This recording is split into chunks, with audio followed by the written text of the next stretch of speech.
우리 함께 주님을 찬양하겠습니다.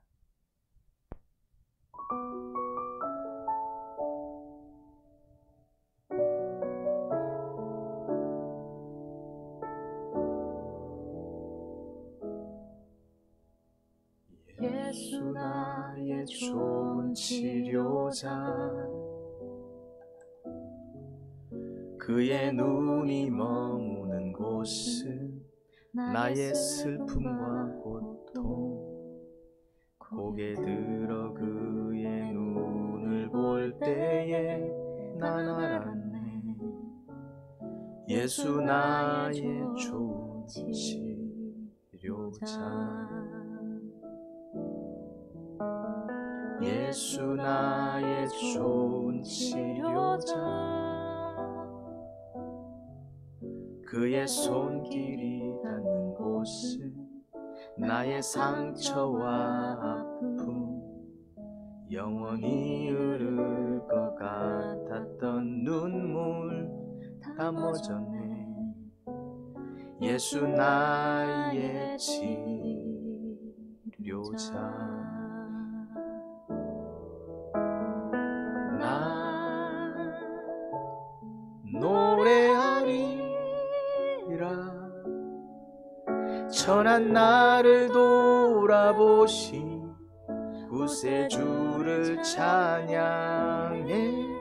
하늘 닿는 것 같이 내 손 들리라. 예수 나의 치료자.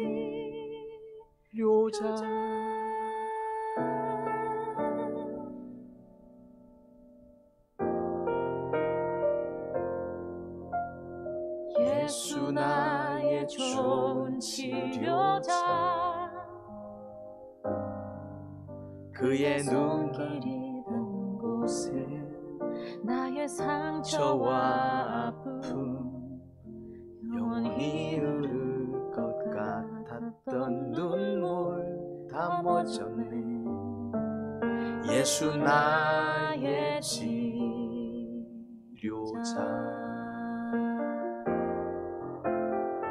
나 노래하리라. 천한 나를 돌아보시 구세주를 찬양해. 하늘 닿는 것 같이 내 손 들리라. 예수 나의 치료자. 나 노래하리라. 천한 나를 돌아보시 구세주를 찬양해. 하늘 닿는 곳 같이 내 손 들리라. 예수 나의 치료자.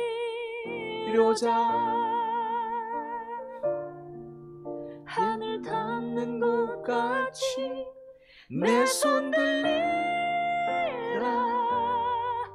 예수 나의 치료자.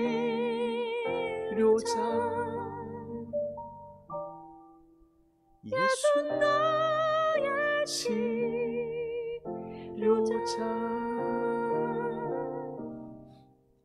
예수 나의 치료자.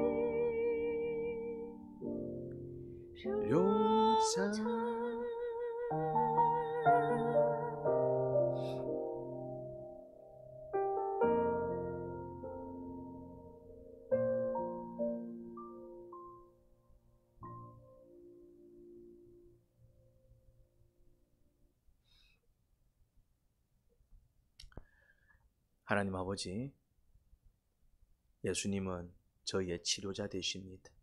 저희는 치료가 필요한 자들입니다.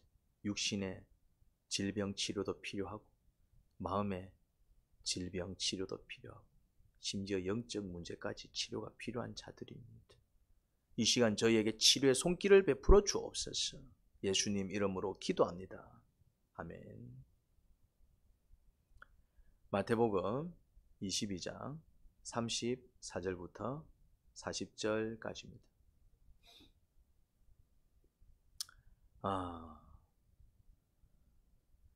예수님께서 사두개인들의 말문까지 닫아버리셨습니다.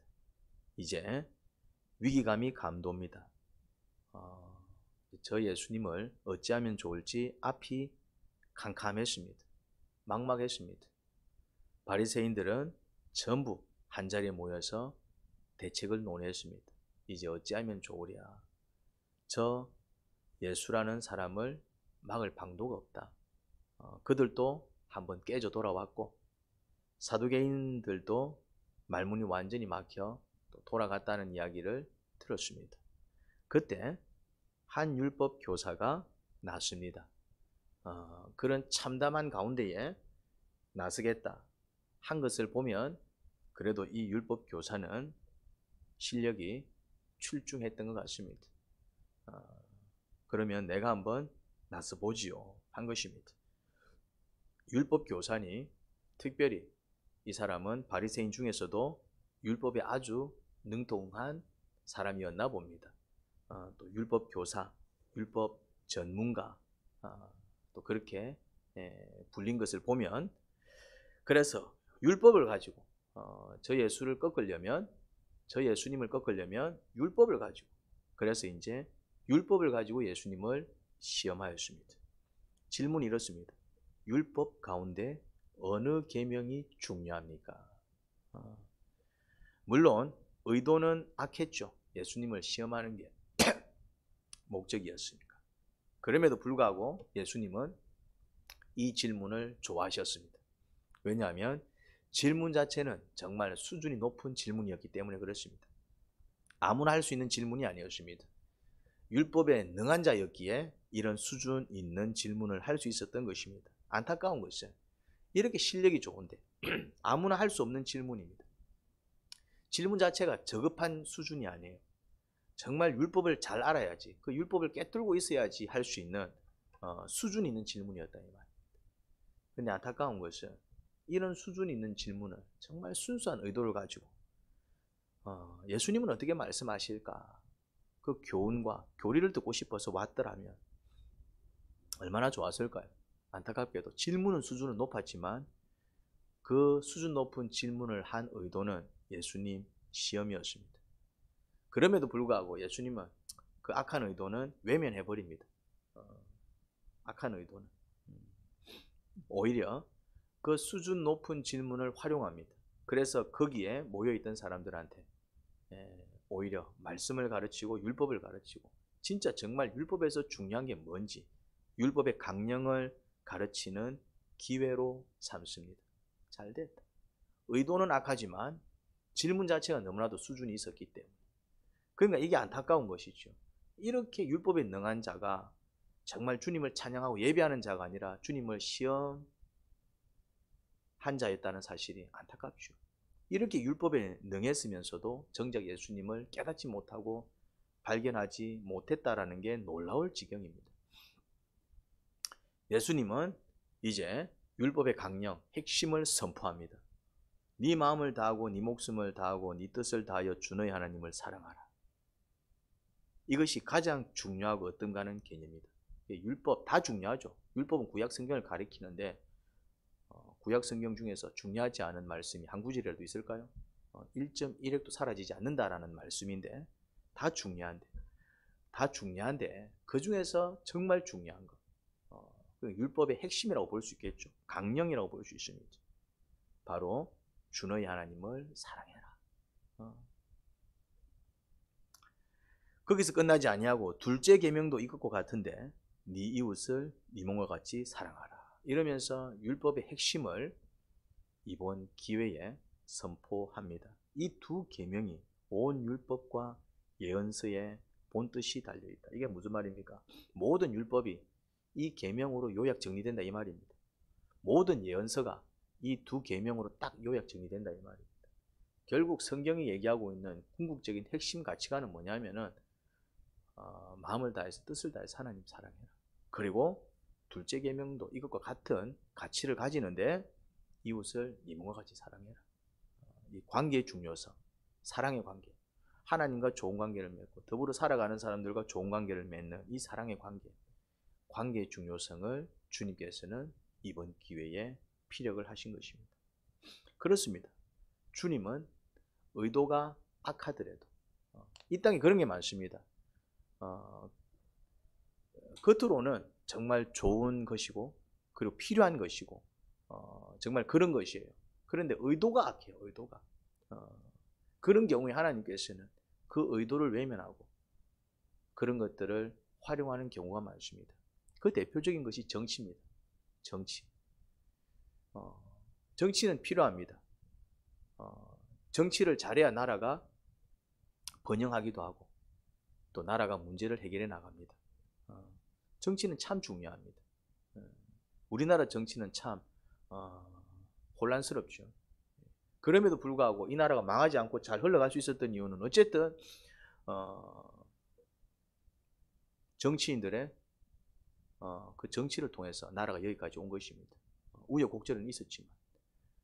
그런데 이 정치인들이 정치를 할 때 그 속내는 순수할까요? 정말 백성들을 사랑하고 나라를 사랑해서 정치할까요? 이재명은 나라를 사랑하지 않습니다. 윤석열도 나라를 사랑하지 않습니다. 민주당은 나라를 사랑하지 않습니다. 국민의당도 나라를 사랑하지 않습니다. 그들은 나라를 사랑해서 정치하는 사람들이 아닙니다. 그들의 어떤 정치적인 목적을 이루기 위해서 그들의 개인적인 야욕과 야망을 위해서 달려가는 사람입니다. 이재명도 자기 야망을 위해서 달려가는 사람입니다. 윤석열도 그랬습니다. 그런데 그들이 표면적으로 내세우는 그 여러 가지 명분과 나라를 위해서 백성을 위해서 내세운 여러 가지 정책, 정치들은 좋은 것들입니다. 필요한 것들입니다. 하나님은 그 순수함만을 생각한다면 아마 그들을 다 날려버려야 됐을 것입니다. 그런데 그들의 악이 드러나고 그들의 비리가 드러날 때마다 그들은 나가 떨어졌습니다. 하지만 그런 것들이 아직 드러나지 아니할 때 그러고 이제 그들이 행하는 모든 정치적인 활동을 하나님께서 사용하시는 것을 보게 됩니다. 하나님은 박정희 대통령도 사용하셨고요.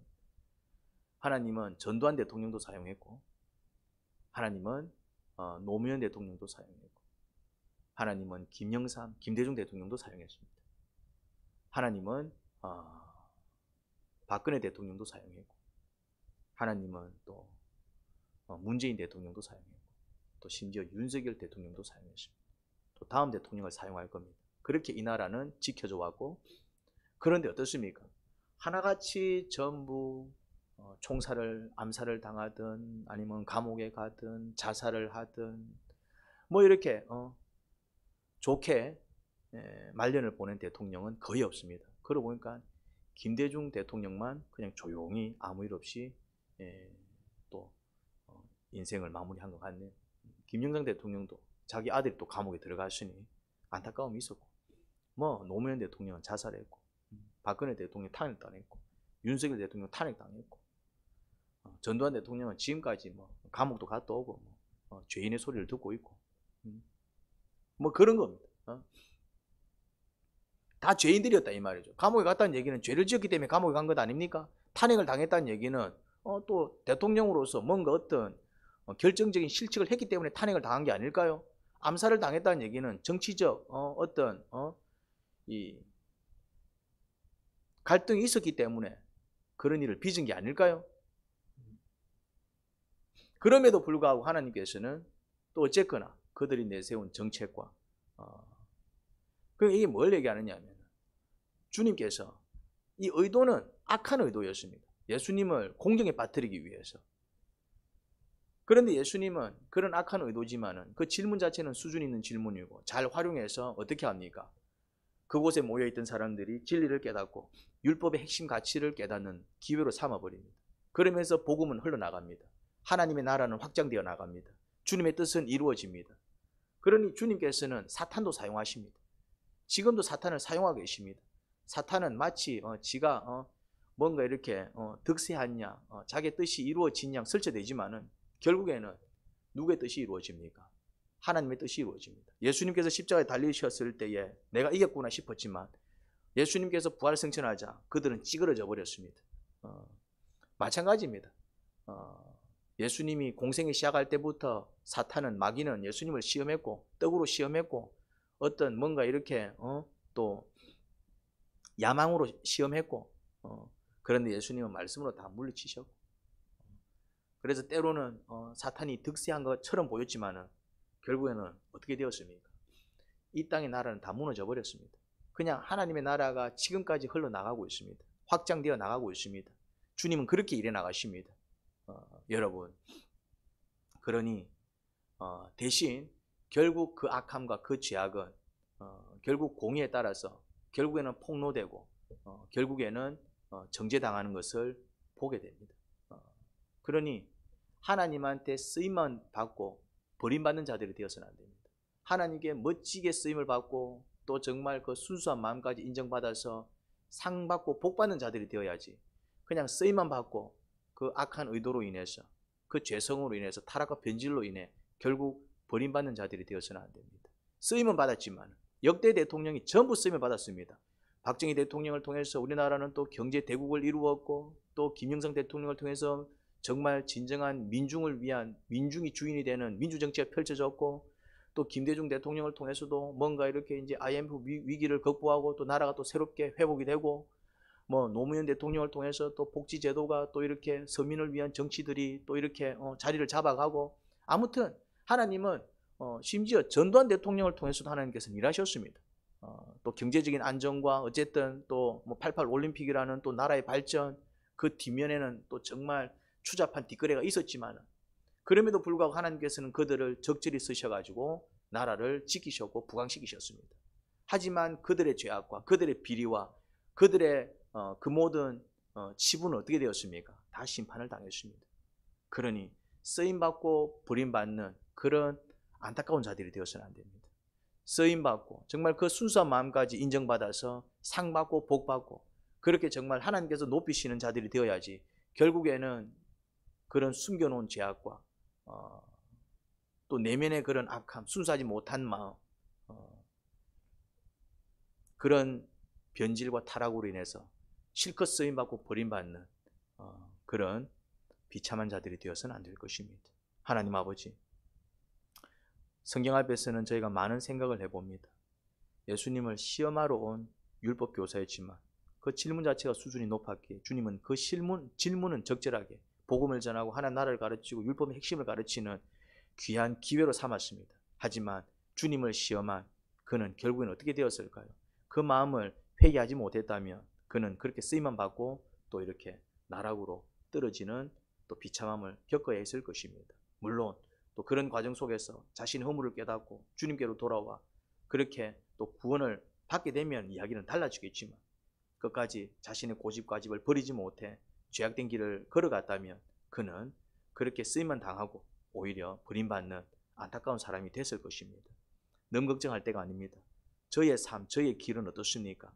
그냥 지금 일시적으로 주님께 쓰임받다가 버려질 그런 안타까운 인생입니까? 아니면 순수한 마음까지 인정받아서 그렇게 종으로서 또 이렇게 제자로서 칭찬받고 상급받을 귀한 종들일지 참 걱정이 됩니다.